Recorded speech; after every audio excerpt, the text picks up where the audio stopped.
Happy New Year, everybody. The local retrofit action planning programme that the LGA have been delivering with SWM, SHAP and Contented is now officially finished. And I would like to take this opportunity to remind you all that the deadline for outputs is at 12 noon on Friday, the 27th of January. For those of you who might want a little bit of help or to talk through a little bit your ideas for your outputs, we are running some drop-in sessions at 3 o'clock this Friday and 3 o'clock next Tuesday. So that's the 13th and the 17th. And all of you have got this in your diaries, and many of you have already said which of those two you may wish to attend. So the purpose of today is a voluntary follow-up session on kind of financing retrofit. We're going to be hearing from Charlie Baker, who we heard from in one of the previous technical briefings, because his time was very short in that technical briefing, and he's done quite a lot of work within his project on thinking about how to finance retrofit. So what we're going to be doing is exploring that in a lot more detail today. I am very keen to explain that this is not an advice and guidance session on how one must finance retrofit. We're not in a position to provide you with that kind of advice. This is really just a case study to show how one project has managed to overcome that hurdle and that barrier. Charlie will go through some slides, same as he did last time, although he has expanded what he was going to say about financing retrofit in his project. And then there will be quite a long period for Q&A, because that's something I think we've not managed to indulge in quite as much in previous technical briefings, because we've had so much to fit in. If we do finish early, then we will go ahead and finish early, but we've got the time set aside, so we can have a good discussion at the end, and you can get any help and potential suggestions from Charlie if you'd find that helpful. If you do have any questions, Charlie is happy for you to shout out as we go along. If that does rather get out of hand, then we'll manage that as we go.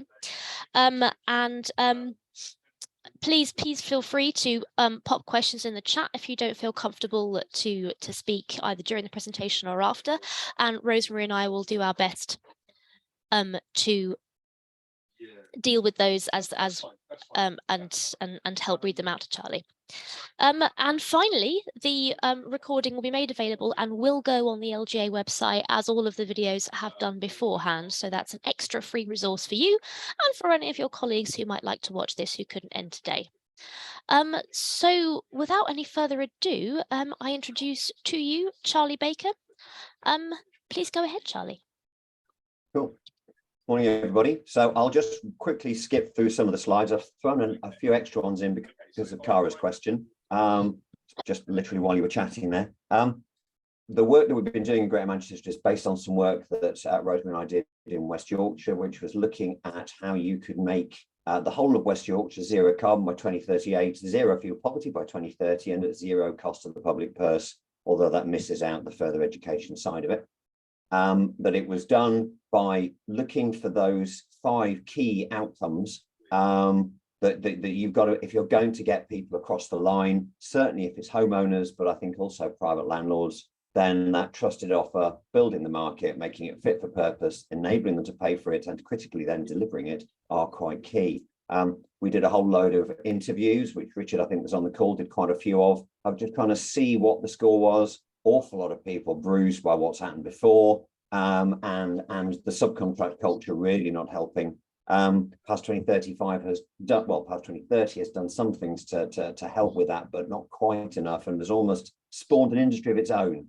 The central proposal that we made was that the components of a system-wide scalable retrofit proposition is to look at all the pieces that come out of those bits of feedback, but also looking at the history of retrofit over the last 15, 20 years and looking where it's gone wrong, what we need to do better. We don't need to do it all locally. Some of it we can federate across different regions, and then other stuff we maybe need to wait for government to do.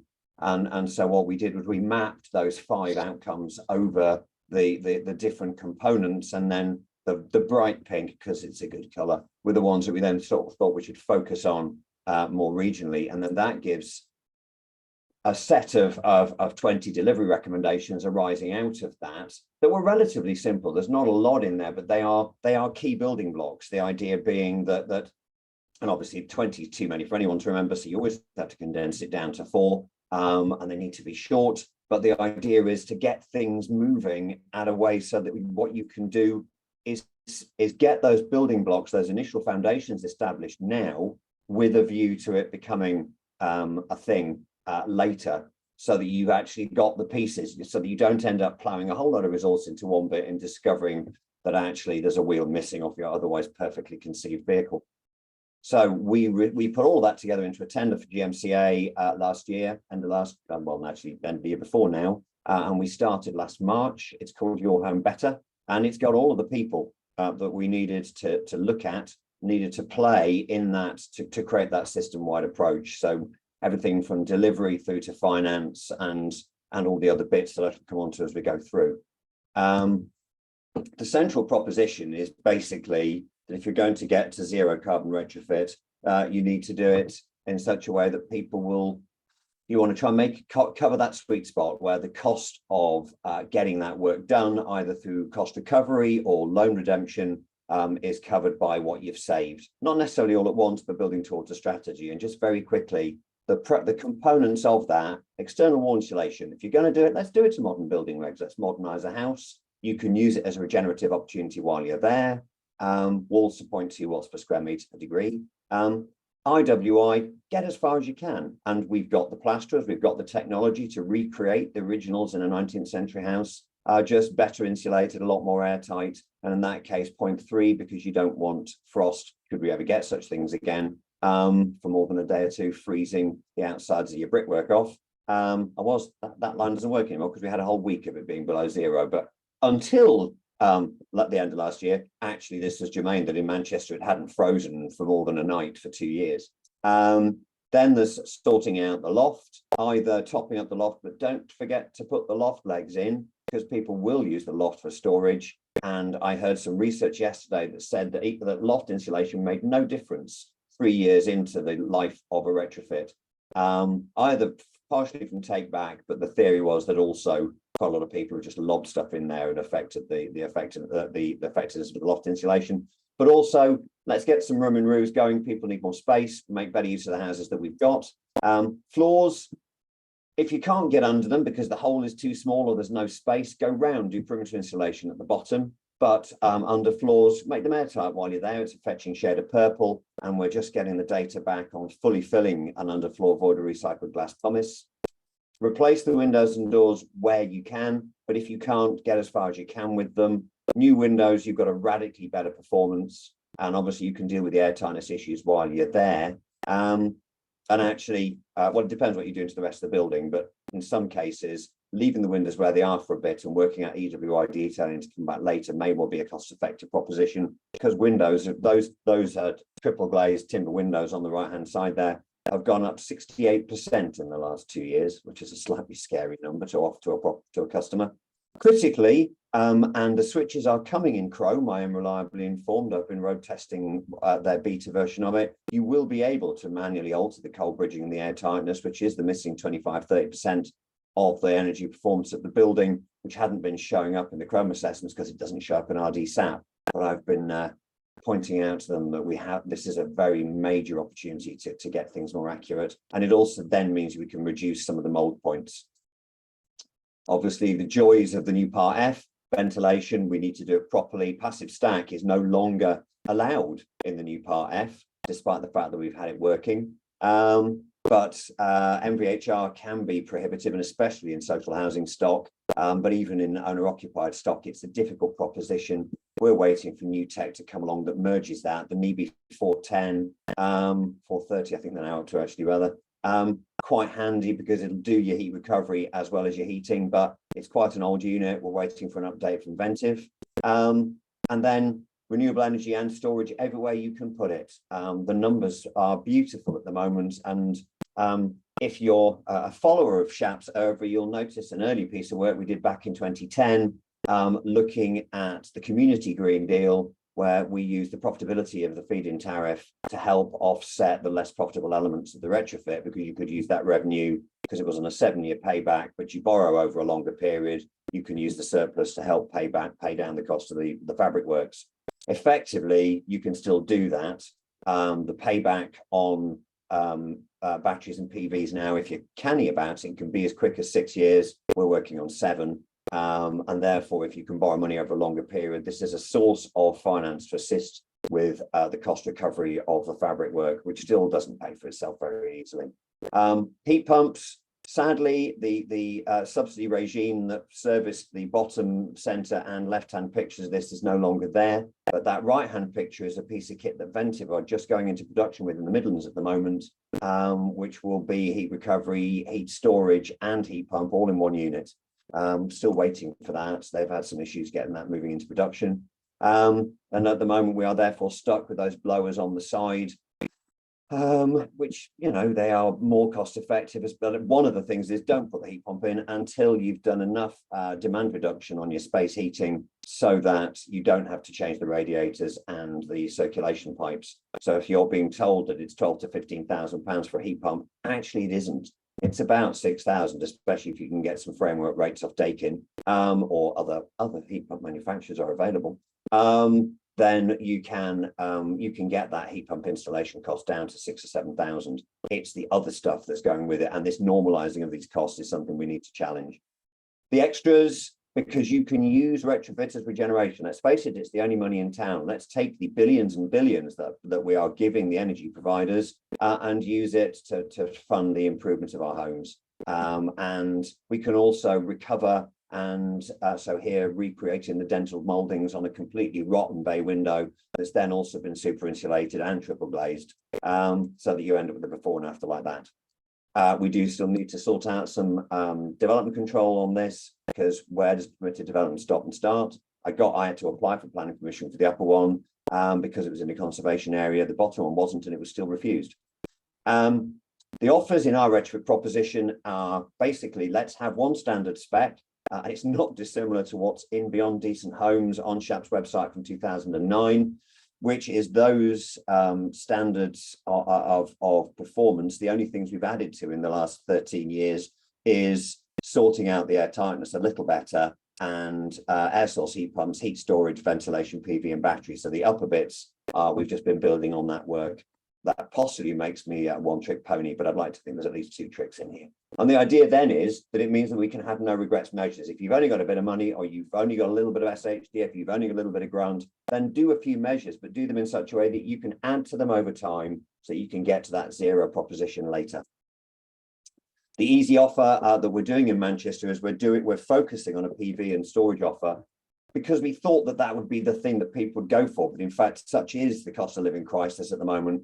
We're getting a lot of interest, but very little conversion as yet. So we're still looking at ways of doing that. We've got a loan offer from Manchester Credit Union, but it only covers 6 out of the 10 boroughs of 10-year lending at 5.5%, which is brilliant of them because their normal rate's a lot higher than that. And what that means is that the total savings are about the same as the total loan cost. But obviously, once you pay back that loan, that's 1,670 quid plus into the household bank account. And obviously, if it wasn't interest bearing, as I said, we could shorten that simple payback down to 7 years. And that's based on the PV themselves. The battery improves the self-consumption. The time of day tariff then means that you can charge the battery when the energy is cheap and use it when it's not.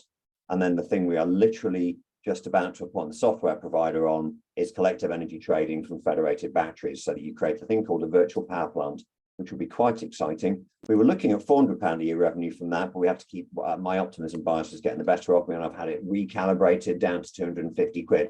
But it's still better than the poke in the eye with a sharp and expensive stick. What zero carbon does then, how you make it work. This is the grail. This is the one where if you can get the space heating demand down to 25 kilowatt hours per square metre per annum, which those early pictures in the fabric works I showed you of that terrace in Levenshulme is feasible. That's what he's down to in his house now. If you provide that 7.2 megawatt hours a year for your plug loads and your hot water and your space heating, if you then add a heat pump into that mix, you reduce that total electricity needed to what you can generate off the roof. So that for me is as good as that's a version of zero carbon that we ought to be aiming at, because we can. And I think the issue is here that whilst agency can be restricted by the strictures of the funding. If we can do this at zero net extra cost to the customer, then we should do. So there is the other version, the zero carbon version 3, which is just go for regulated energy. So if you can only get the space heating down to 50 kilowatt hours per square meter per annum, which is the UK GBC average target, and you can do that on a semi without having to go too bonkers, then you could still generate all the energy you needed for your space heating and hot water off the roof. And that's certainly David Cameron's version of zero carbon. But I'm not quite sure that that stands up to scientific endeavour. I spend a lot of time talking to Kevin Anderson at the Tyndall Centre, and that really recalibrates your expectations of what you mean by zero. The costs are extremely fluid. I'm going to update these numbers soon, but I wanted to leave these in as how things used to be as long ago as 9 months ago. But I do need to update those because they are miles away. However, the point is, there is your cost of your retrofit, and that's to pretty much a zero carbon retrofit. Bog standard, average terrace. It's not actually that house in that picture, it's one in Castle Vale. And that gets you to a point where if you can get the cost of the borrowing down and you can get those energy sales up to the 400 quid that I was originally talking about, then you can reduce the actual bill down to 400 quid. That gives you £2,100 savings. Let's park the bit about affordability of £2,500 in the first place, because this is for everybody. This is the average picture. Then obviously if you can get everyone onto a point where they're off the fuel price escalator and in some years' time their energy will be free, then you can focus what little resource we do have on those that are in crisis, and be able to make that money go further. So that's the proposition. Let's make the cost of the borrowing the same as the amount of money you had available to do it. So the total picture is no net extra cost to the customer. PWLB has been, well, it got broken basically. Kwasi Kwarteng's optimism bias broke the PWLB last year, and it still hasn't recovered, sadly. We were down at 2.83% on PWLB borrowing all the way through to September last year. It was 5% when I looked yesterday, not even 4.48. It goes up and down like a yo-yo, depending on, as far as I can tell, we've got this ongoing barometer of city confidence in our government, and it's not looking good. But if we could get back to the olden days, then actually 35-year borrowing at 4%, which is not which is not impractical over the last 10 years of borrowing, then we would be hitting the target. So there is an issue there about how we achieve that number, which I'll come back to. The 10 components then to make sure that we can do this. What it's about, some of you that may not be cyclists, but may well have heard of Dave Brailsford's School of Incremental Gains to get us over the line at the Tour de France and the Olympics. What you're looking at is improving the proposition on each of those components so that there's no magic bullet. There's just lots and lots of little bits of magic we can bring to bear that don't have any military connotations to them at all, because the metaphors don't work. And so you're looking at a customer journey like that. You're taking it from the very interest point all the way through to the post-works. You're disaggregating that into the stages. You're bringing your expert partners to bear on delivering all of that so that you've got all of those pieces. I'm not going to go through all of the components because of time, but a key one is this additional revenues piece. Flexitricity you may have heard of virtual power plants. It's basically, instead of a 1 megawatt battery sat in a field, it's lots of little batteries that added together make 1 megawatt. And we're looking at getting that trading running. We've selected a software partner. I'm just waiting. In fact, this afternoon, I shall hopefully get the go-ahead to commission them.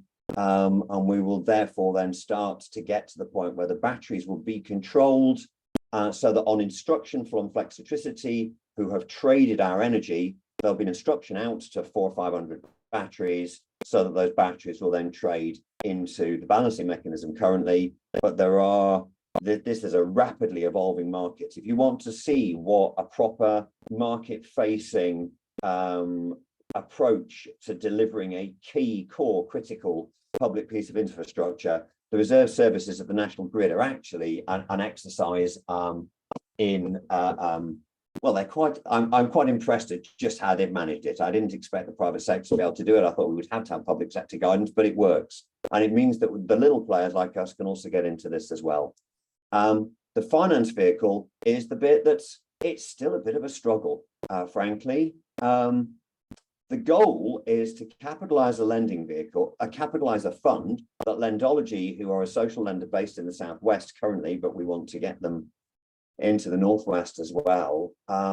So they lend out a lot of money for, I think it's 11 or 12 local authorities in the Southwest. They lend it out at 4%, but they can lend out on the basis of instruction on the core funding. And the idea is that those that are able to pay, buy some retrofit bonds, they certainly take out our loan so that we make sure we have a loan at a sub-high street interest rate. This will then create a body of margin that means that we can take a little bit more of a risk on some unsecured loans, and then we can start on 4, 5, and 6. We can create loans that fit the ability to pay of the people in those properties. So there will be, by the time you get to 6, a cost of finance, which either you fund from the margins from 1 and 2, or the state does actually go, this works well, we'll provide some of that subsidy, so that we can actually focus much more appropriately. The thing I like about it is that it gives us an opportunity to do other things with this. If we're lending out to people, then we have a legitimate role to play in making sure that the asset is well looked after. And as many will know, and it's certainly, there's an awful lot of people who own houses that they've got no idea or no means to look after. And we will be able to actually assist them in doing that. It has a substantial job creation opportunity, or allows for an ongoing process of jobs that we've created in building the retrofit supply chain, because those people can go on to do the property maintenance afterwards. We think that there is a model where we can lend to private landlords as well, not necessarily the institutional ones, but the micro ones, the ones that ended up with Grand's house and then bought another one.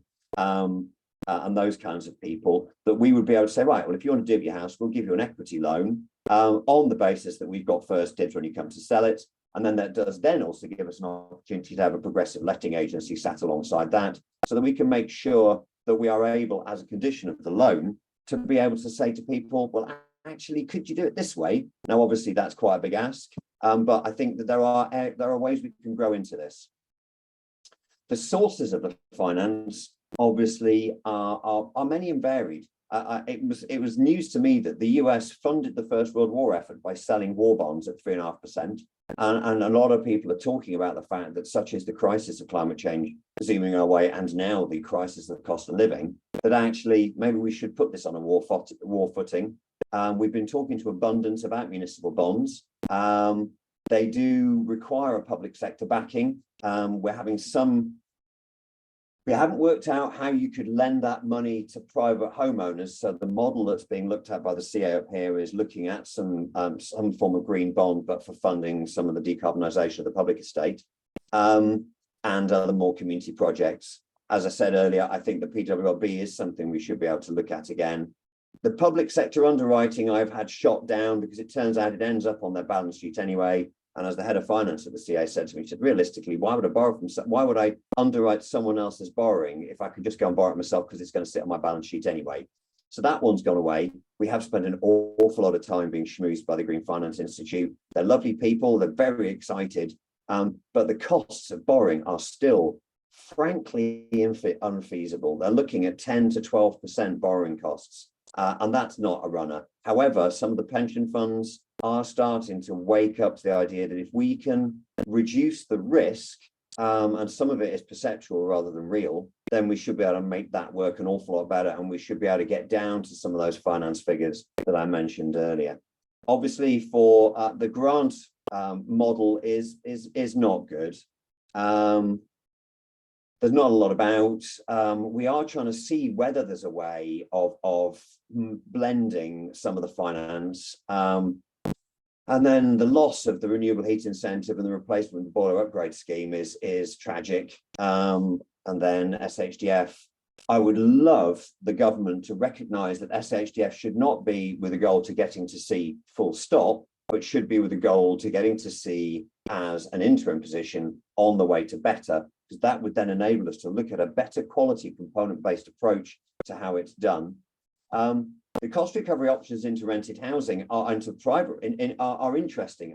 We've been looking at models in some. I better keep it confidential. Actually, We've been looking at them just because the political backlash could be extreme, but the idea would be that you recategorize social housing as market rent on the basis that means that you can then raise the rent.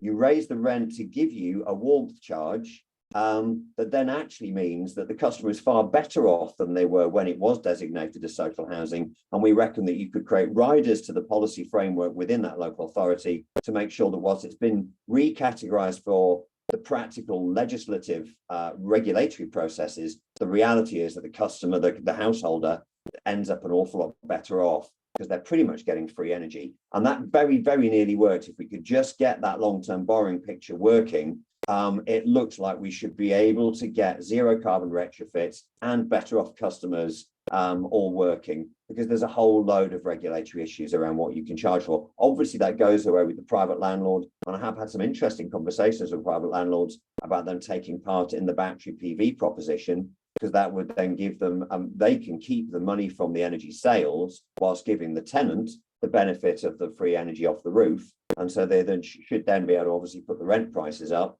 And still, but that would require, one of the reasons why I want that progressive letting agency is because we should be advertising housing for rent as total cost of occupation, not just the rent, because at the moment energy costs in some cases are eclipsing the rent.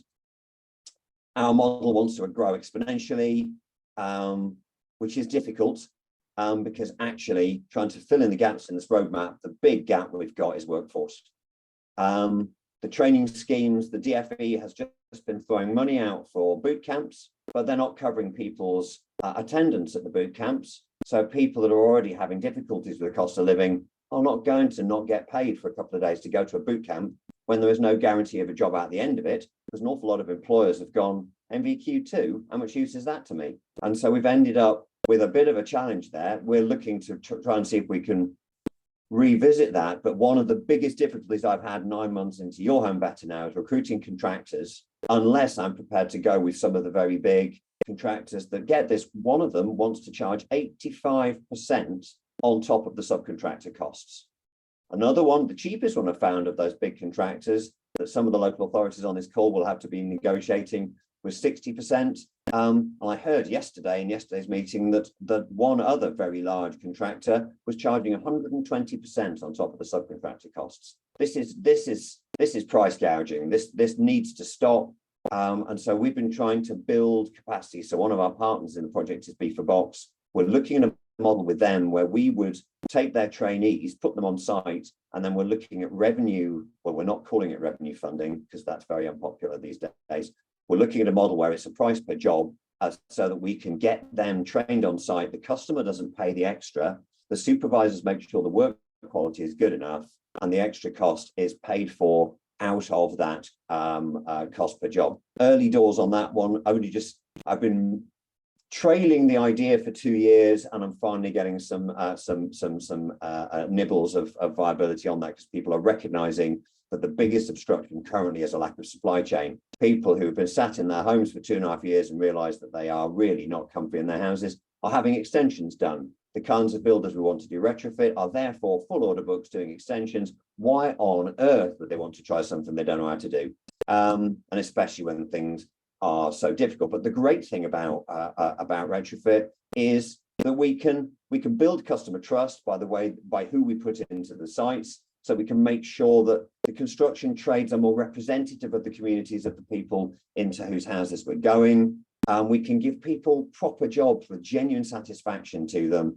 We can end some of the kind of toxic masculinity that can happen on some building sites. And because we're building a different proposition, we're going into people's homes. This is not a bunch of blokes up for scaffolding, despite the fact that that is a picture on the left there of a bunch of blokes up for scaffolding. But they're all theatre workers back in 2020 who were out of work, so I set them to work on that retrofit I showed earlier. I can stop there for some questions, because I think you've probably heard quite enough of me whiffling for now. I've got a few more if you want to go into more detail on how the numbers work, but I think this is an opportune moment to take stock or stop. I'm easy.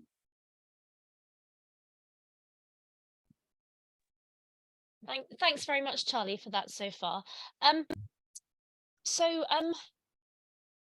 There are some questions in the chat which I will read or ask the people who asked them to come forwards and just clarify their questions.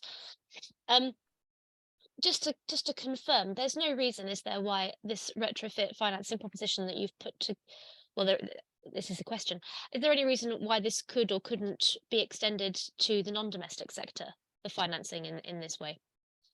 No, there isn't. And in fact, I've been talking to Greater Manchester Community Renewables that have been putting PV on tops of community centres and schools about whether we can extend their offer to put batteries into it. I think the only bit that makes it a challenge is the funding proposition. The repayment proposition is different.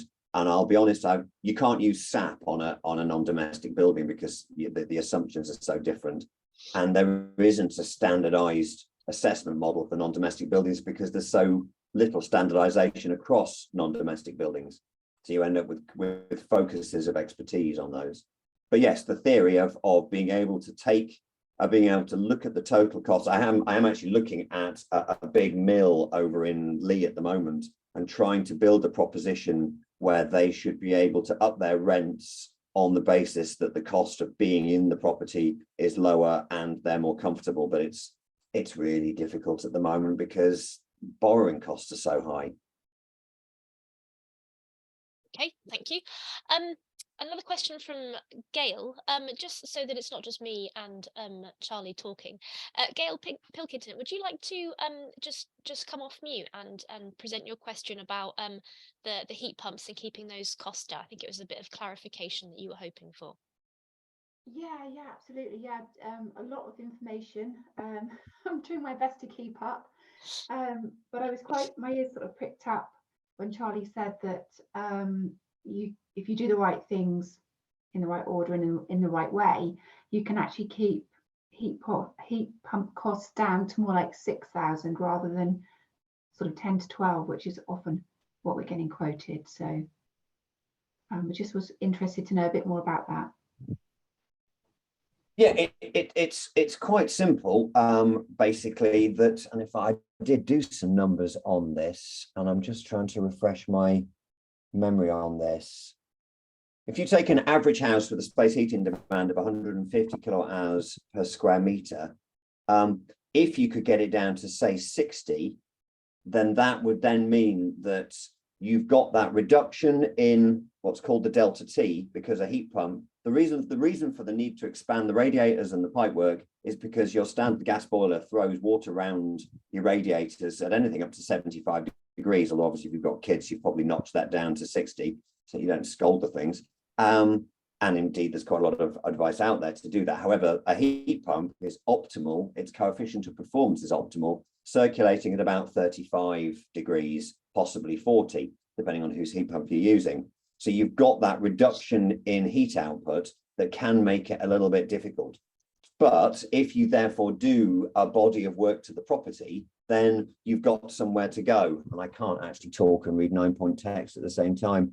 But does that answer your question briefly?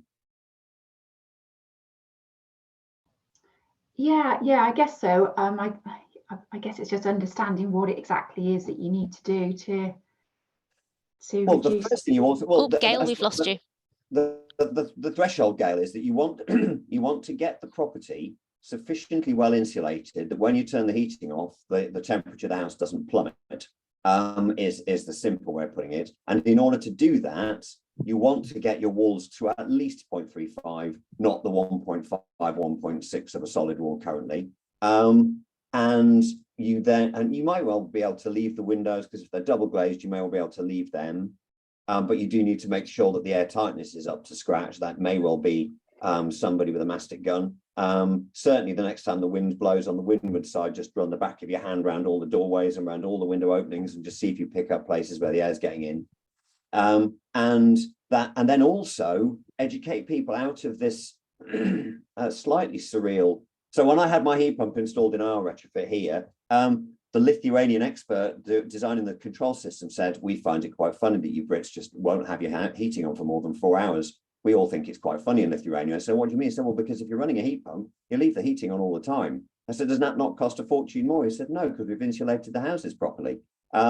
And basically, once you've got that, that means that if you're then losing, you're only getting 40% of the heat out of your radiators that you were getting because of the change in flow temperature. You can top that up partially by insulating the property, and then you can go the rest of the way just by leaving the heating on more. And I have to say, now working from home is so popular, it's a joy. My house operates at a standard 19 degrees through almost the entire house these days. And it's cheaper. It was cheaper to run than the previous heating system. Can I clarify as well, Charlie? You mentioned that part of the costs for heat pumps being so high was because of the stated requirement to replace piping and radiators, which you're saying is actually not necessary if you do the insulation. Sorry if you've already answered. Well, that's part of the same question, that if for a given radiator you're only getting 40% of the actual heat output, then if you haven't done any demand reduction work to the house, you've got to up that heat output. So you then end up putting an enormous radiator in, or if it was a single panel, you go to a double panel and slightly bigger. And then at which point, if you're only on 1/2-inch circs, your heating engine is going to go, there's an awful lot of water moving around this house. Those circs aren't up to it. So you then have to upgrade all your heating pipes, which then means the joy of plumbers and floorboards, which is never a neat and pretty affair. Although if there's any plumbers on the call that do it neatly, do give me a shout. Because it obviously doesn't need to be universal. And that's where you can pay an awful lot of money for that, because you can easily look at a couple of grand for a new house full of radiators, and then you can look at another 2.5 grand for upgrading the pipe work. And then obviously you've got your contractor sticking a margin on top, because 15 grand for a heat pump is becoming normalized in London now. That's really added to my understanding. Thank you very much. Let me step away from the chat and go to raised hands, so that I wouldn't like to, kill anybody's enthusiasm. Alistair, you have a question. Yeah, first of all, Charlie, thanks for the presentation. Really, so much information there, useful information, Charlie. I can't thank you enough. It'd be great. Beck, I know you mentioned about a recording, if it's possible, just to get the slide deck as well, because some of that will really help us to engage stakeholders and obviously further other officers at Devon County Council. But yeah, great work going up in Manchester. I just wanted to again, on that heat pump thing, because I suppose one of the things that was really useful about your presentation was around those standards. You know, what kilowatt hours per square meter are we trying to aim for? Because there seems to be a range of things, from sort of Enefit to, well, I know Letty are bringing out a new sort of specification or goal that they're going for. So it's great to get that information in there. I'm just thinking, you know, you're saying about going from 150 kilowatts to 60 kilowatts, and then a heat pump's going to be more effective. Sort of putting aside the insulation point, because it's obviously, yes, very obvious we need to make our buildings much more insulated. I'm just trying to be, I suppose, a bit more pragmatic and the amount of money that's out there. Could it be, though, that a stepping stone is just to do the oversizing of the radiators, because that's less disruptive than the combination of measures to get you from 150 to 60 kilowatts? Or do you think there's just no point in missing the opportunity and try and get, because of the added benefits that you've talked about? Well, I think the added benefits are critical here. I think that and obviously it depends on the property. But my next slide, the slide I left it with, is that hockey stick curve on retrofit price. But as you head towards Enefit, whilst it's a lovely standard, meeting the air tightness requirements of Enefit can mean pretty much taking the house apart and putting it back together again. And so I've seen figures of £100,000 for a retrofit in a house done to an Enefit standard. I've certainly not seen anyone offering it at less than 80. My target figure is down at 50, and that's pre-inflation as well. Well, my target is 45 pre-inflation. So I think it depends where you're. So this is why it's a total system approach, is that what you're looking to do is find out. So when you say money out there, we need to wean ourselves off the free money, because the free money is never adequate and the tail wags the dog. If we look at our housing stock, we look at the carbon metrics, and we look at the atrocious health outcomes coming out of so much of our housing. I've been around 3 houses this year so far because people said, I've got mold, can you come and help me? And all I take with me is a point moisture meter on a wall that tells me the temperature at that point on the wall, and a temperature and humidity meter.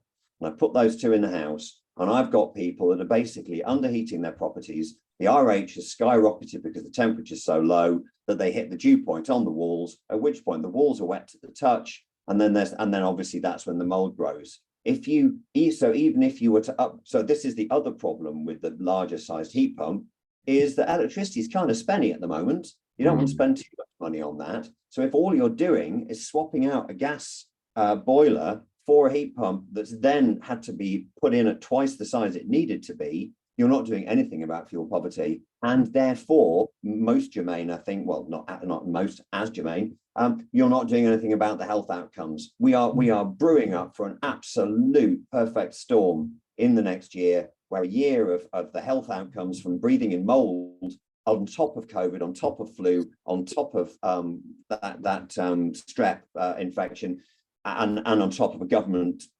dedicated to underfunding the NHS, as far as I can see. We have agency here. So I think, and then there's the money. The idea of blowing £5,000 on something that you don't need when you could blow that £5,000 on something useful, to me just feels monumentally counterintuitive. And I understand that at the moment you've got a heat pump scheme and you haven't got an insulation scheme, but I would counsel that if we can get to the sources of finance and we can look to ways in which either you do go out and borrow yourselves and you do it as prudential borrowing, so you build up that loan fund, that then gets the supply chain built up. You will be able to then, if you've got an economic development team left, because a lot of local authorities don't anymore, but we've been working with Green Economy in the Northwest, who've been able to find us people, and we're gradually building that, just overturning that hegemony of overcharging in retrofit, so that we can start to get away from that, which does mean building in the owner occupied space rather than the social housing one, because the social housing one, because of the procurement strictures, is so dominated by, quite frankly, overcharging contractors. Yeah, I totally agree, Charlie. I suppose it's just trying to find that sweet spot. And I suppose for you, from your experience and calculations, you think that sweet spot is the 60 kilowatt, and anything above that 60 kilowatt, you're really not getting the benefits that you should be at that. Well, as I said, it depends entirely on. So, in fact, this is almost a perfect segue. Then I shall just very quickly just show you what I mean by that sweet spot. So basically, what you've got is that hockey stick curve. Don't quote me on those figures. It's just indicative that I need to add an extra 20,000 on that axis up the side. And so if you then take that pale blue line, which is if you'd gone out to the high street and borrowed the money to pay for it, you can see that you can end up with huge debt redemption costs. So obviously, if we can borrow to the red line, then that moves the sweet spot along. But if all we've done is just done demand reduction, then we're down on that purple line at the bottom. So we can probably self-fund on a private loan 40-odd% demand reduction, 40-odd% demand reduction, carbon saving. But if we could get the loan cheaper, we could almost double that. We can get up to 70-odd%. We stick PV and backup roof by itself, and we can get a little bit further, but the capital cost of the battery and the PV means that it restricts just how far we get up that. And then you add on the energy trading, and you're getting there. And in fact, the graph goes a bit doolally up here, because in reality, what you're doing is you're actually moving those sweet spots further north because of some of the other aspects of this. And so what you're doing is you're swapping out your bills for cost recovery, because you've got teeny tiny bills, and you're liberating that money to do something with it. And there is your model semi. So what you're doing is you're building a householder cash flow on how to do this, so that whilst I hear you saying the money out there, I think actually there is a lot of money out there. We can build something here that makes this work. Great, thank you, Charlie. And yeah, I've got a meeting on Monday, Beck, so if you can get them out quick, because they'll be really good for that meeting. Thank you. Great, thank you. If Charlie's happy to send over those slides that he uses, if you don't mind them being shared or any caveats with them, then I will send them out to those who've attended. Could I ask Sam from Oxford City Council? You've put a question in the chat, Sam, about a regulation change in 2024. Obviously, the talking's been very quick. Could you just come off mute and remind everybody what it was that you were asking about? That is P415, beautifully named. It's on the Alexon website. Again, if you're having trouble sleeping, then the Alexon website is actually amazing. Again, I might be geeking out a bit here. It is all the regulatory changes. So the reason why we're able to look at batteries inside someone's house and trading that energy is because of P375. P415 will allow some level of similar proposition, but to enable energy trading into the wholesale markets. It's still quite limited. It's not the full Monty we wanted, but it's a good start. Jolly good, thank you. Are you able to put the link for that in the chat, Charlie? That might be helpful. Give me a second. I'm just processing the link to all of the slides for you. Oh, great. Okay. I shall be scrolling down with questions in the meantime.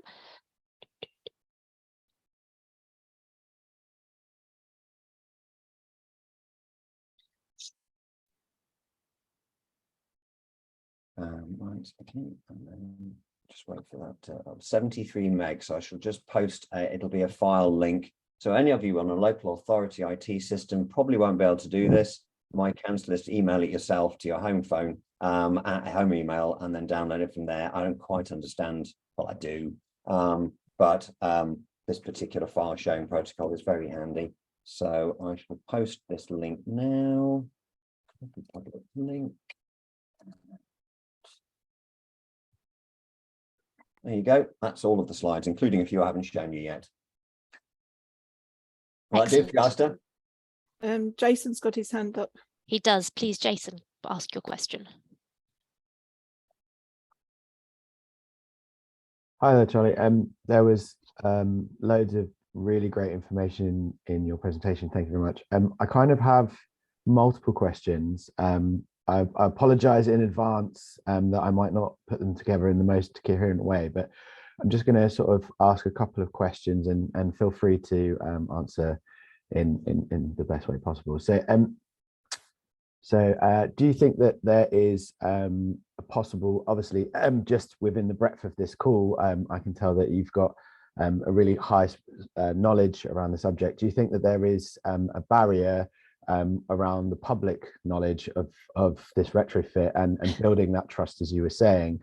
I would like to comment on, I've seen some great stuff that Devon have created around public knowledge, but like upskilling that to build that trust. So that's sort of one thing, is if that's a barrier. And the other question I have is, you were talking about this sort of, and I always get the terminology wrong, so it's the sort of right to purchase market that in the last sort of post-September, that market now might be smaller than it was previously perceived, and how that's affecting that market, and if that's a reality or if that's not, because of people's household incomes in effect being lower.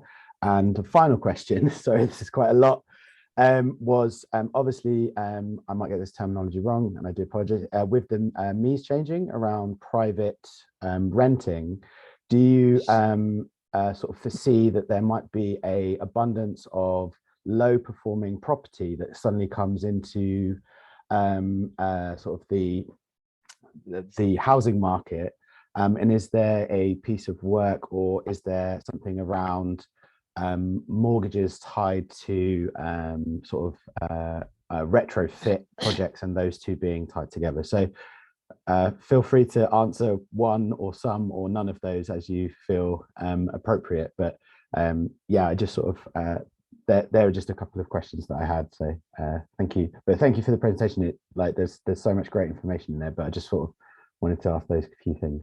And thank you, Jason, for asking so many questions. And please, all the rest of you, don't feel shy for asking lots of questions, and even silly questions, because they will spark things off in other people. Right, I didn't quite understand the second question, Jason, so you'll have to forgive me there. But the customer trust thing is definitely an issue, and I think one of the things that we've had massive success on in the past is open homes. The Open Green Homes network, where people can go, and I think we ought to have demonstration homes of the kinds of retrofits we're talking about within a 5-minute drive, 10-minute walk of every home in the country, so that people can go and see one. They don't need to be open all the time. You can do it as a national network. The Open Green Homes network has ebbed and flowed over the decades. I think one of the other problems with the market at the moment is there's been so many false starts. And I blame both political persuasions for this, frankly, but it's primarily in the blue corner. But that we just keep having things, and then we don't, and then we have them, and then we don't. So you've got a population waiting for the next grant to turn up. And then when it turns up, it's inadequate or it's gone or you can't get it. Like how many people actually got Green Homes Grant, the non-LAD version, before it disappeared? And that was the same with the Green Deal GDIF, the Green Deal Home Improvement Fund that was around in 2015, that they kept releasing little pots of money and then it was gone. Yeah. And you've created this feeding frenzy in the population. So they're just expecting another grant pot to turn up sometime. And what I've been desperately trying to do for the last 10 years, actually 13 years now, is build a model that we could build across ourselves independent of the state, because I think the state has proved itself, frankly, unable to do the job. And I think that because the numbers do work, we can do this. I think if we could then wean the population off waiting for the population, waiting for the government to pony up the cash and see a model of their own, then we can do it. So I'm trying to get conversion on a bunch of households at the moment where I can, like one of the households I'm dealing with at the moment, she's looking at a £4,500 utility bill this year. I said, right, so can you borrow? She said, yes. I said, have you got some savings? She said, yes. Well, in that case, we can make this pay. She's still looking at a £70,000 retrofit bill because it's a big house. And she's blanching at that quite justifiably. If we had more assistance so that she could be less terrified of that volume of cash, she would be in on this in an instant. She would have a warmer house, her kids wouldn't get so cold, they wouldn't have colds quite so often, they wouldn't be as wheezy as every time I go around they are, etc. So there's all these outcomes available. I think it's just a matter of proving it to the population, but we have to do our bit as well. And I think the money is there. We've just got to prize it out of the paws of those people with it at an interest rate that we know we can afford. And I think from the conversations I've had, there is a perception of risk doing the rounds that is allowing people to up the interest rates. It was obviously started with Green Deal, where the Green Deal Finance Corporation said, oh, mate, the cheapest we can get it's 7.9%. I mean, absolute nonsense. At the time, you could borrow money through PWLB at a fraction of that. And we should have been, and indeed there were London and Quadrant was selling bonds at 1.6% at the same time as the Green Deal was saying, oh, this is the cheapest we can do, mate. And I think we could do things about those perceptions. On the private renting, I think, yes, you're right. I think there are going to be a whole load of private landlords who are just going to dump their stock on the market. And I think if we can get the aforementioned body of funding moving, then that would be available for people when they buy those houses. The Green Finance Institute is looking at green mortgages, but my experience of them at the moment is they start more expensive than they ought to be, so that by the time you've got your SAT points, they're back down at the level that you could have got from just going and looking cannily on the high street. So there's not massive benefit yet. But again, that's for us collectively to look at ways to prove the point that here is a retrofit, here's how much less it costs, here is the levels of default on other household costs because their energy costs are so low, and all those things that will then be music to those financiers' ears.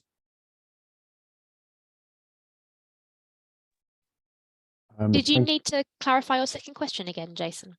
I think you've partially clarified it anyway. I just wanted to build on to your third point, and I apologize if anyone else wants to come in.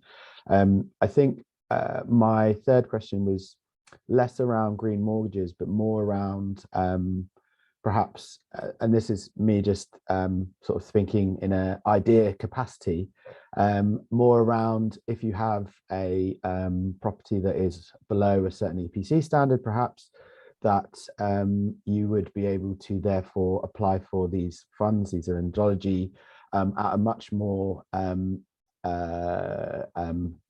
interesting, apologies, I haven't had enough coffee this morning to think of the right terminologies that I want to use, but a much more exciting rate perhaps than if you were sort of going through the mortgage rate. So you'd have your standard mortgage, but if you had an EPC that was say below what a standard rental is at the moment, which I think is changing to E, I might be incorrect in that, that you would therefore be eligible for funding at a loan at a much more acceptable rate, which would also help those who want to get into that. But that's more of an idea or a concept perhaps, and maybe that's something for another time. But yeah, I Well, didn't know.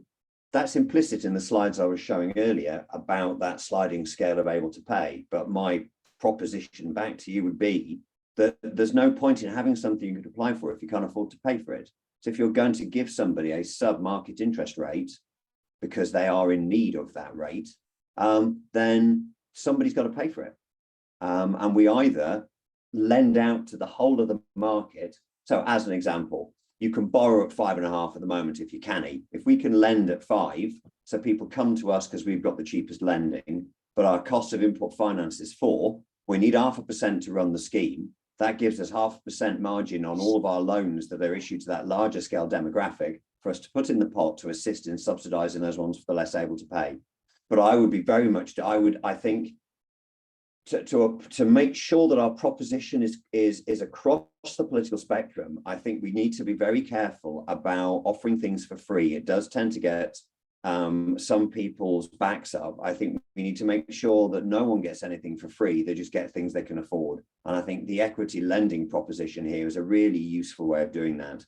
That basically you can say to somebody, yeah, you can have the money cheaper, but when you sell the house, can we have the money back then? So that you can create a total proposition. And I think if we can make some margins off the able to pay, so it does mean that we are effectively creating a redistributive funding vehicle. Just don't tell any of the hard right that, because obviously they'll think we're socialists and we'll have trouble because we've got to conceal that where we can, or not be it, because it's got to be cross-sectoral. Sorry, that slipped out.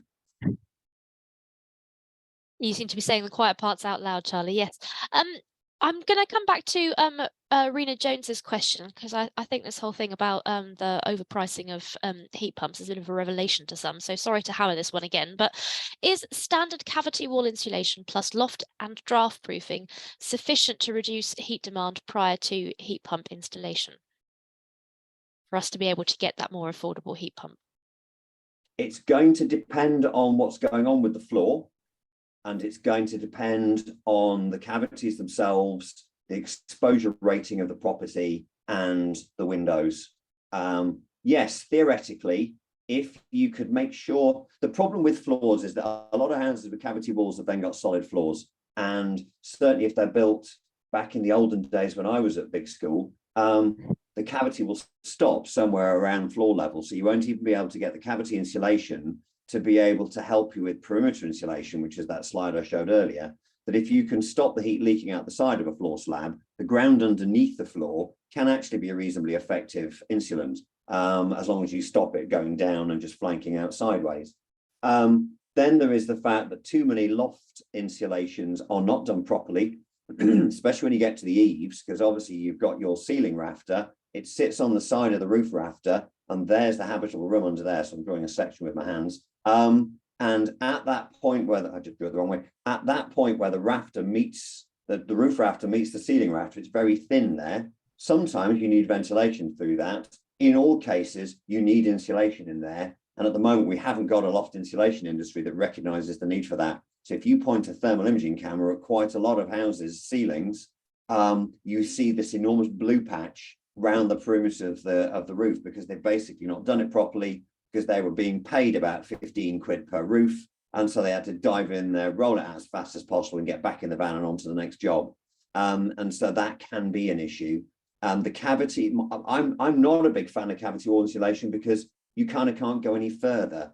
Yes, if you've got a 70mm cavity and you can use the graphite coated beads and you know you're not going to create an opportunity for moisture to bridge the cavity, then go for it. But I think overall risk to the property is let's just do some external wall insulation, but again, not just 90mm of EPS with mastic pretending to be a long-lasting weather seal, CF Fishwick.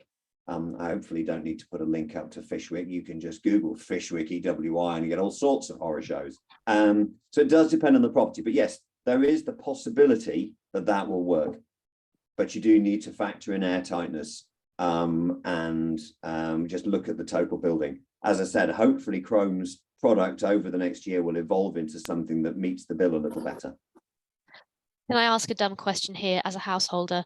So with the issue with the eaves and the insulation, as a householder, can you just go up there and just wedge it in a bit? You can. It depends on what the ventilation pathway for your house is. If you've got those little things in the soffit board on the under the eave, behind the eaves, that is ventilating the roof, then you will need to go to retrofit.support, which is our website for construction details, and go and have a look at the version where you buy some phenolic foam or something reasonably high performing, about 50 mil thick, stick some little spacers on the top of it to hold it 25 mil below your sarking drape, and then shove that into the hole first, and then push your loft insulation into the corner. The other option is to have new roof vents fitted, because that may well be less painful, because actually crawling around on any loft roll older than 10 years old can be quite a painful experience, can involve spending quite a lot of time in the bath trying to sweat out the glass fibre that you've got embedded in your forearms. Wonderful. Thank you for that. Does anybody else have any other questions? I've run out of questions in the chat, or anything else useful that they want to say. Oh, Alistair again, please. Sorry, I just had to take a call around Hug and Lad, so you can imagine it's a bit of an urgency. And so you might have talked about this, but a very specific and geeky point. Charlie, you talked about perimeter insulation. Yes. I've never heard of this idea before, to my eternal Does shame. my bonce in. Again, if you go to retrofit.support, you'll be able to find some details there. It's a hierarchical website, so you pick your building element and go through it. Basically, it's in the BRE's robust details package. That what you're talking about is carrying the insulation past the edge of your floor slab. So the external wall insulation is stopping the heating leaking out sideways. And so what you do, and it's now, I've managed to get it being talked about as standard across GM now. You will have noticed almost all of the certain CES BWI installs stop at the DPC. And when you say, well, why have you stopped it there? They go, oh, industry custom and practice, mate. And you go, well, who said that was a good thing to do? Oh, well, it bridges the DPC. And you said, but polystyrene doesn't transfer water, so why is it a problem? What you do is you go to XPS, so extruded polystyrene, which doesn't let any water in, and you change your insulation to XPS. You go down as far past the edge of the floor as you can be bothered going. In quite a lot of houses, that's not that far, because in fact, you don't want to go below the footings, because that way structural madness lies.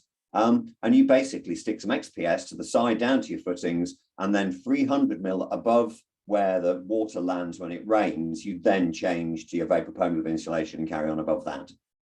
Yeah, so sorry, Charlie, it was less about combined with external wall insulation, because yes, I've known that you can run the external wall insulation down, and yes, I share your frustration. I was up at a site, well, sorry, I couldn't talk, a local authority who are doing a retrofit project that has been designed and done, and yeah, the EWI just stops at the damp proof, and I'm like, well, where's the cold bridge anyway? Yes, but have you for a property which maybe EWI is going to be difficult, have you just done perimeter insulation? Because I suppose from the image, tried it. I did try it on one of the Greendale Go Early properties we did in 2014. The builders capped the insulation with asphalt, where I had said, could you do it in a nice piece of powder coated alley? And they declined because it was too spenny. And that didn't help. But also, I think you create some interesting problems, because you've got a vulnerable point, because you've got your brickwork, you've got your perimeter insulation, you've got a vulnerable point there you've got to bury in. And so the cost benefit case doesn't really work. I think but whatever you do, let's not do rubber cone coated vacuum insulated panels with new floorboards on top, and then some poor sod has to stick 3 mil shims up every single tread on the staircase to get it back to building regs, because that's just silliness. Which again is why I think EWI is a much underestimated opportunity, because I think it's also I think we just need to stop assuming we can get it on the wall for £50 a metre. I think we've just got to accept that we should do the job properly. We can then clad it in all sorts of things. I've got a sample that's not to hand of a piece of biochar sourced plastic, so it's literally carbon positive plastic, that I want to use for cladding. He wants £100 a square metre for it, but if I can get his market up, he'd sell it me for more. I've used UK grown larch, so that I can leave the rainwater goods where they are, and I can leave the soil pipe where it is, and clad that. That was in one of those slides I showed earlier. So you can actually bring in a little bit of extra there. There's recycled cellulose profile boarding, which is a bit industrial, but quite pretty. And certainly if you're in a rural environment, is very, very agricultural. And that has the most fantastic carbon footprint and lasts longer than render, because obviously render can, if you've ended up with one of those builders that thought it was appropriate just to leave a bucket on the scaff overnight, and if it didn't freeze, he could put the render on, that's when it goes green, because actually it's at anything below 6 degrees, you shouldn't put the render on. So that's why we've got this growing suspicion around the quality of render. Detailing around windowsills, again, it's sortable. It just needs somebody to accept that you can't do it with mastic. We need to, you know, I know that squirty foam, mastic and gaffer tape are the most important building materials in Britain, but we can't be using those for EWI. Thank you, Charlie. I was showing my scarring from too many failed retrofits there. Thanks, I was everybody. Greater Manchester's technical support for Green Deal communities in 2015, and it was very, very, very depressing. Do we have any further questions from anybody in the meeting today? Oh, yes, once again, Sam, carbon reduction team. Hi, yes, from Oxford. Hello, yes. Hi. So locally, we have a reasonable interest in retrofitting from able to pay categories in Oxford. But it's the demand can't be met locally by our local supply chain. And we actually yesterday had a meeting to try and work out what we can best do we were looking to understand the issue, and next we need to understand what we can best do to support the local supply chain. You know, it's mainly that we have to go outside of the county or much further afield to get suitable retrofitters in, which have that are trusted enough and, you know, avoid some of the issues you've just described. From what you've gone through today or elsewhere, do you have any sort of top tips on what we can be doing there to engage them, support them, and just get it moving locally more? Well, again, I think you've got Co-Zones Oxford in your neck of the woods, which is Retrofit Works, one of Retrofit Works' projects, and it was on the basis of what they were doing down there that I managed to get Greater Manchester Combined Authority to appoint our team up here. And I know that they've had phenomenal problems with supply chain. This is why when we did the GM version, and it's in the West Yorkshire report that's on SHAP's website, it's one of those things where it's not just a chicken and egg, it's a whole raft of them going around in a corner, and it's the Bruce Forsyth plate spinning game, that you want a whole load of plates spinning all at once, and then something should be able to come out of that. And it's, anyway, metaphors are floundering here. If you can build a market, then industry will respond to that market. But we can't build a market because we haven't got industry to build it. So we've got that slight issue. My view is that actually we've run out of time, and indeed the last 13 years have proved to me that it's just too slow. Cheers, Rosemary. That if we've no longer got the time to do that it's going to take us a while to do those pilots. We then make sure we get the comms out that show people how fantastic it was, especially with energy the price it is, and it's likely to be there till 2030 according to Cornwall Insight. We do have an opportunity to trumpet the quality of retrofit, make sure people get to see it, build demand for retrofit. Then those small builders will see that there is demand for retrofit. If people like me stop banging on about getting their prices down, maybe they'll be slightly more receptive. I realise that I've got a slight issue there I need to be careful about. But the work I've been doing with B4Box has been suggesting that why don't we actually make sure that the profit, make sure we're not giving profit to shareholders, we're upping what we pay the tradespeople instead, then we should be able to also build demand for those jobs, so that those businesses that do want to do it, that say they don't have the capacity, can find a way of creating that capacity. So you say top tips, it's a whole load of things. We then do need to make sure we have a training infrastructure in place to deliver that, those people into those jobs if they need them. I think we can seed corn that, and I think we should then be looking at a cascade approach to delivering it. If I hear somebody banging on about retrofit apprenticeships at me again, I might well get a little bit council estate at them, because it's taken me years to stop swearing like a trooper, but I just get that, it triggers me a bit, because if you haven't got the retrofit professionals, how on earth who are you apprenticing them to? It's not going to happen. So we do still have that gap there. There may even be, I think, where you have got the political tailwinds to be able to do it. I would be very, very interested to look at a version where somebody takes the plunge first and says, right, let's actually just accept that you could do it through a DLO. So any of those local authorities that have still got DLOs, you could say, right, we will actually fork out the cash to train up 6 or 7 of these people in how to do the retrofit properly. It'll cost you 100 grand. That's a bit of money you kiss goodbye to, but if it works, you get it back again in shovelfuls. And so I think we have got to a point now where somebody just needs to go, right, let's just take the plunge and train some people, even if they end up becoming the trainers available peripatetically to go around the builders and do the work for them. At the moment, some of the schemes I've seen, some of them have actually won awards for it. And I look at the quality of the people doing the training. I wonder about whether I've just got to just go and sit in a boat in the middle of a loch with a nice warm jumper and a fishing rod and give up on this retrofit malarkey. Let's not end there, because that would be sad. I have a final question, if nobody minds. Oh no, Jason again, you take priority. It was just a quick statement on what the last question was, and I'm very happy for you to very much disagree with this, Charlie, and that's absolutely fine. With our last project through LAD 2, we had very significant issues with our delivery organizations. Where we were delivering over the whole of the Southwest. So what we actually did was we worked with 3 delivery organizations, and then we actually managed to get 2 of those to work collaboratively with each other. And what that meant was that we were able, it took a lot of work to get these 2, but it is a significant issue that we are seeing across our area, where local authorities can only get 1 delivery organization, and that delivery organization either has the manpower or they have the materials.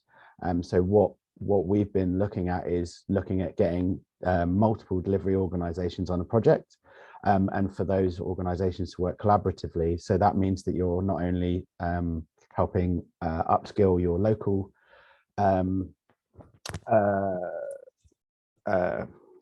suppliers, but you're also able to bring in external talent and other resources that might not be available. And this meant that our LAD 2 project was quite successful, but Charlie might have a different opinion, but that's the only way that we've managed to find some level of success, is to have multiple delivery organizations that will work together in collaboration for delivery, because of the exact issues that you've stated. But that's my only sort of 1 second advice piece. But if you want to talk more about it, I'm happy to.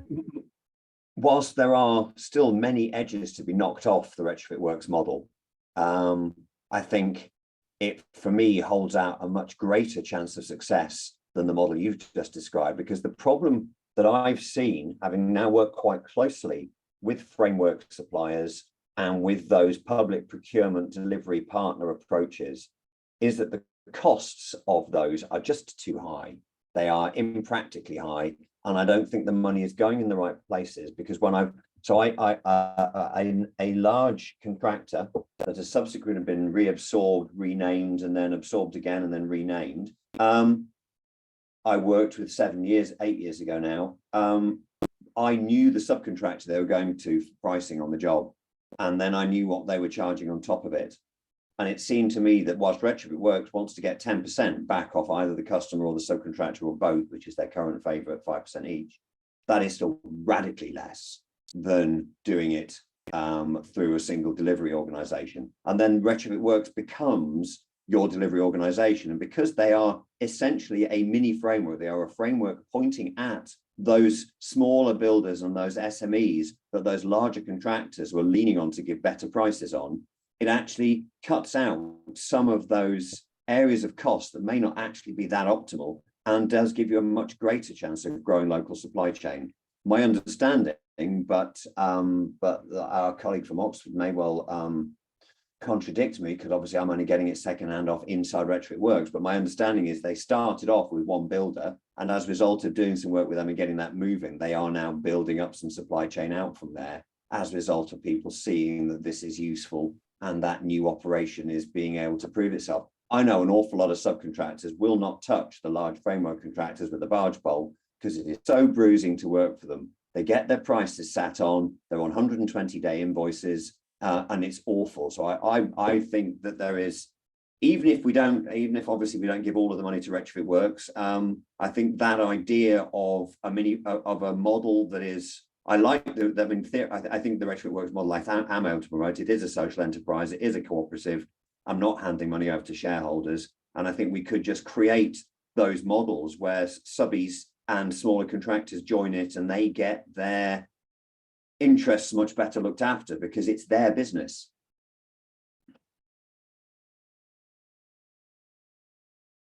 Thanks, Charlie. I've got one final question, if nobody minds, which is not quite finance focused, but it's about that development control that you kind of mentioned. Could you just tell us a little bit more about what some of these challenges are, about, you know, when you can get permission to do external wall installation and when you can't, and if there's any rhyme or reason to it? Because if this can't get sorted out just for your standard homes, you know, when it comes to working in conservation areas and with heritage properties, this is even more of a challenge. Yes, so I mean, obviously, let's not open up the can of worms about the efficacy, suitability, and appropriateness of our planning legislation and its structures, because that's a whole separate world of pain. Although it might interest you all to know that the Climate Change Commission is putting out a tender to do some research into actually trying to see where the planning system can be better aligned for net zero and climate resilience. Well, so for my money, what we did manage to get across GM about 10 years ago was a unified approach across the 10 boroughs to what they designated as PD for EWI. And it was that you could do it on the back and side without needing to seek permission. Sadly, that document has vanished. No one seems to be able to find a copy of it. There's only 3 of us who are old enough and been at it long enough to remember that the document ever existed. And it was a paper copy, so I can't find it. Everyone's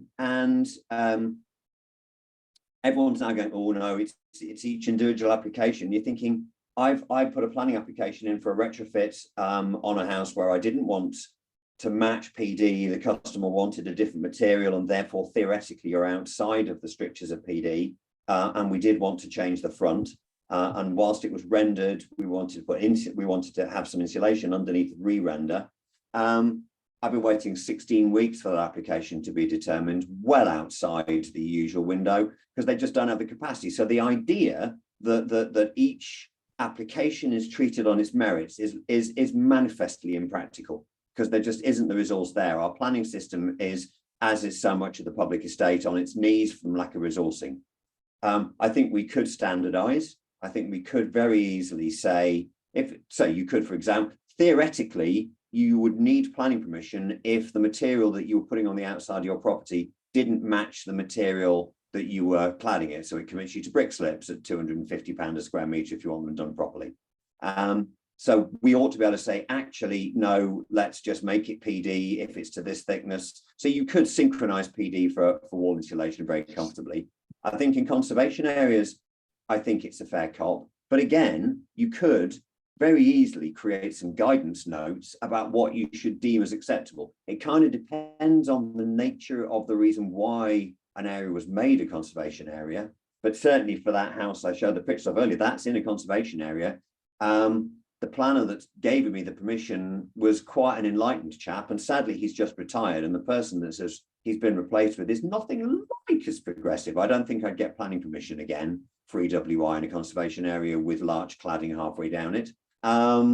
Fortunately, in that case, there was no conservation area restriction on the window patterns. They'd managed to let that one through, so I could do what I liked on the windows. That made the windows an awful lot cheaper, because the moment you start putting mullions and transoms all over them, the price can double very easily. So that all worked quite well.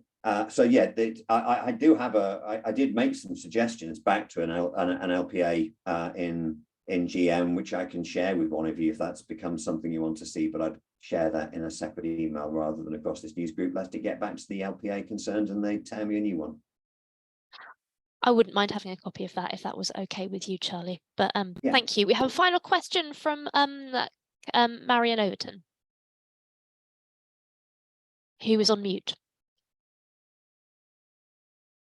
There we go. Thank you. Thank you very much. Brilliant information. And thank you, Charlie. I love the direct, straightforward honest approach on the ground. Clearly incredibly knowledgeable. So thanks a lot for that. I do sit on planning committees. I was just going to say that we've had these kind of applications, and one of the complications is if you get a lot of local objections, and that's often to do with the local politics in the street. You know, somebody's fallen out somebody, and then all hell breaks loose. So I think the guidelines, the guidance that you proposed, that you suggested, or that we share and all councils could take those up, sounds to me a really, really solid idea. The other is in our local plan, we've just been redoing it now. It's just gone through the inspector this last in December.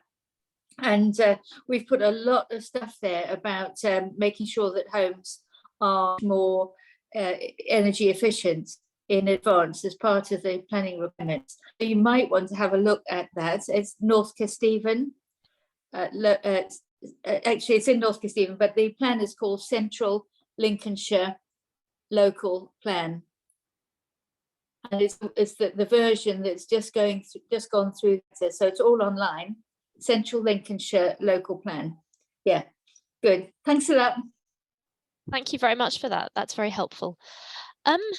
Any final comments? I have 4 minutes of your time remaining.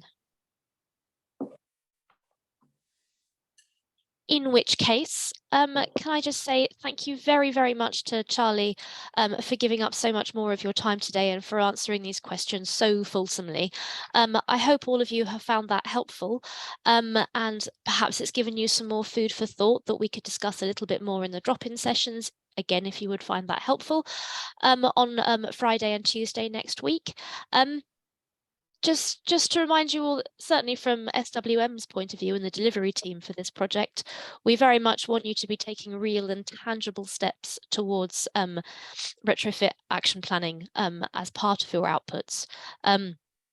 So yes, do think about what will be helpful to you over and above all other considerations, but we can talk more about that on Friday and Tuesday for those of you that are coming along. So thank you very, very much. Happy New Year. And I look forward to meeting some of you again in future. Thank you very much, everybody. Thank you for having me. Thanks, Charlie. Thank you. Hopefully see some of you for the sessions. Thank you. Cheers all. Thank you very much, everybody. Brilliant. Cheers.